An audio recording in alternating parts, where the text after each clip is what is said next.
La liberté financière, selon le milliardaire américain Warren Buffett, c'est épargner, investir, épargner, investir. Le problème est que la majorité des gens se contentent du plaisir à court terme et oublient finalement le long terme, c'est-à-dire assurer sa liberté financière. Dans cette vidéo, je vais vous partager 4 secrets que les Chinois utilisent pour épargner jusqu'à 45% de leurs revenus. Récemment, j'étais en train d'échanger avec un entrepreneur burkinabé qui était récemment en Chine. Il a fait 3 mois en Chine. Donc, cet entrepreneur m'a partagé 4 secrets que les Chinois utilisent pour épargner jusqu'à 45% de leurs revenus. Si tu viens de me découvrir, moi c'est Adama Sawaro. Dans cette chaîne, je parle du business, de l'intelligence financière et de la technologie. Si l'une des thématiques t'intéresse, sache que tu es au bon endroit. N'oublie pas d'activer la cloche de notification pour envoyer les éventuelles vidéos que je partage sur la chaîne. Comme je le disais au début de la vidéo, je vais te partager 4 secrets que les Chinois utilisent pour épargner jusqu'à 45% de leurs revenus. Comme vous le savez, la Chine est l'un des pays au monde qui a connu le développement économique le plus rapide au monde. Ils ont intégré l'OMS en 2001. Actuellement, la Chine est la première puissance économique. L'un des premiers secrets que les Chinois utilisent pour épargner leur argent est qu'ils donnent de l'importance à l'argent. C'est-à-dire les Chinois ne sont pas des individus qui ne jouent pas avec leur argent en fait. Voilà, ils donnent de l'importance à l'argent. Chaque entrepreneur burkinabé m'a fait comprendre que quand tu arrives en Chine, tu ne vas jamais avoir un Chinois jouer avec l'argent comme la majorité des Africains qui le font en Afrique ici. Voilà. Le premier secret est que les Chinois donnent toujours de l'importance à l'argent et incluent ça à leurs enfants. L'importance de l'argent. Donc, ce qui fait qu'en Chine, les gens arrivent, ils ne jouent pas avec leur argent. Ce qui fait qu'ils arrivent à dépenser moins et à épargner au maximum.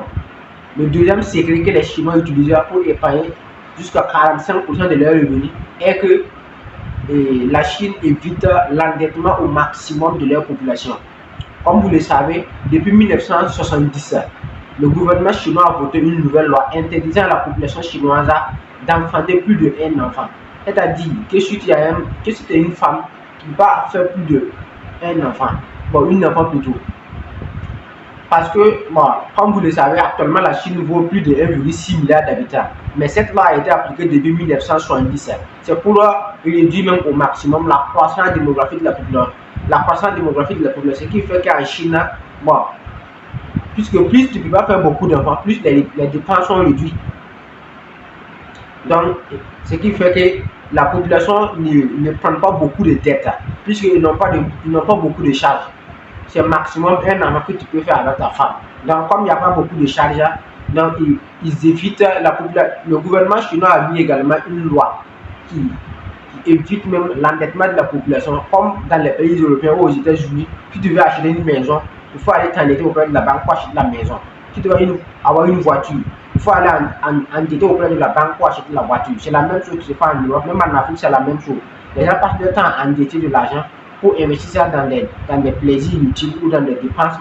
Acheter une maison avec un crédit bancaire, c'est bien. Mais le problème est que tu vas passer toute ta vie à payer ce crédit bancaire. Même chose que la voiture, même chose que les téléphones. Il y a des gens même qui endettent de l'argent pour faire des mariages, donc pour organiser des anniversaires, pour faire des arrosages. Ce qui fait qu'il y a en Afrique ou un peu partout dans le monde, c'est très compliqué pour que les gens s'en sortent sur le plan financier, ce qui est totalement différent de la Chine. En Chine, tu ne vas jamais voir quelqu'un prendre un crédit bancaire pour aller acheter une voiture, prendre un crédit bancaire pour aller acheter une maison. Donc, c'est l'un des deuxièmes stratégies que les Chinois utilisent pour arriver à épargner au maximum leur argent. C'est-à-dire qu'ils évitent au maximum les dépenses. Le troisième secret que cet entrepreneur m'a partagé, que les Chinois utilisent pour épargner au maximum leur argent, est que les Chinois. Le troisième secret que les Chinois utilisent pour épargner au maximum leur argent est que les Chinois font très attention à leurs dépenses.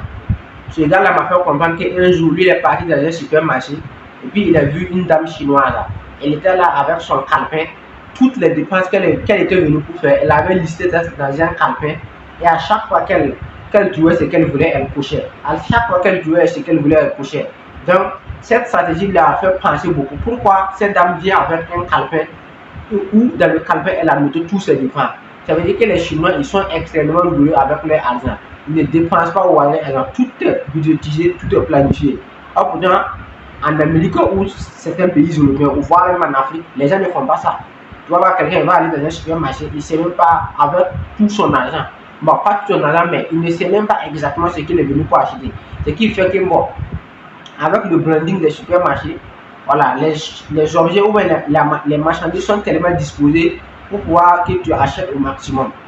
Donc, ce qui fait que les Chinois ont compris ce genre de stratégie. Donc, à chaque fois qu'ils veulent aller acheter quelque chose dans une boutique ou dans un supermarché, il liste exactement ce qu'il veut, il part exactement avec la somme convenue. Donc, pour acheter. Donc, ce qui fait que les Chinois arrivent à épargner au maximum jusqu'à 45% de leur revenu. Or, pourtant, en Afrique, si tu dis à quelqu'un d'épargner 20% de son salaire, il va trouver que c'est trop. 20%, il va trouver qu'il a beaucoup de charges. Et tout ça parce qu'il y a une mauvaise gestion de l'argent quelque part. Le dernier secret que les Chinois utilisent pour épargner au maximum leur argent est que les Chinois sont très dans la discrétion. C'est l'une des bases fondamentales dans le continent asiatique. C'est rare de voir un milliardaire chinois qui veut acheter des voitures, qui veut aller en boîte de nuit pour faire du bling-bling, pour impressionner les gens. Ça ne se fait pas en Asie. Ce gars-là m'a fait comprendre que lui, il a posé avec des milliardaires chinois. Voilà, des gens qui ont une fortune estimée à milliards de dollars. Voilà. Mais quand tu vois le gars, il peut te dire que lui, là, c'est un milliardaire en dollars, tu ne peux même pas savoir.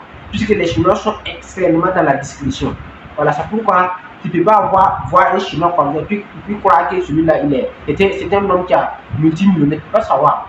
Puisqu'il habille convenablement comme les gens, la population de la classe moyenne. Voilà, même s'il va acheter une voiture, un Chinois ne va jamais prendre 100 millions ou 200 millions aller acheter un Ferrari ou un Tesla. Non, ça ne suffit pas. Ceux qui l'achètent ne sont pas des gens qui ont de l'argent au fait. Sinon, les vrais Chinois même qui ont réellement de l'argent ne sont pas pour impressionner les gens. Il y en a qui sont dans la discrétion. C'est l'une des stratégies que les Chinois utilisent pour épargner au maximum. Plus de la discrétion, plus, voilà, ça évite même que les gens viennent te demander de l'argent tout le temps, les gens viennent te demander de l'aide tout le temps, les membres de la famille viennent te demander de l'argent tout le temps, puisque personne ne sait que réellement tu as de l'argent. Voilà, ce qui, maintenant le contraire en Afrique, il sait que les gens, passent leur temps à acheter une voiture, en voulant impressionner les gens, ce qui fait qu'à un certain moment, comme tout le monde sait qu'il a l'argent, s'il y a un problème seulement le contact, s'il y a un problème seulement le contact. Donc les Chinois ont compris que plus tu vas t'exposer, plus tu seras obligé d'aider les gens au maximum tout en avec de l'argent. Ce qui fait que l'une des stratégies que les milliardaires chinois utilisent en Asie est qu'ils sont très très dans la discrétion. Voilà, c'est le cas stratégique qu'il y a un entrepreneur burkinabé m'a partagé qui était récemment en Chine. Voilà, qui a décidé de partager dans cette vidéo. C'était Adama Soro, si vous voulez, il connaît le chemin.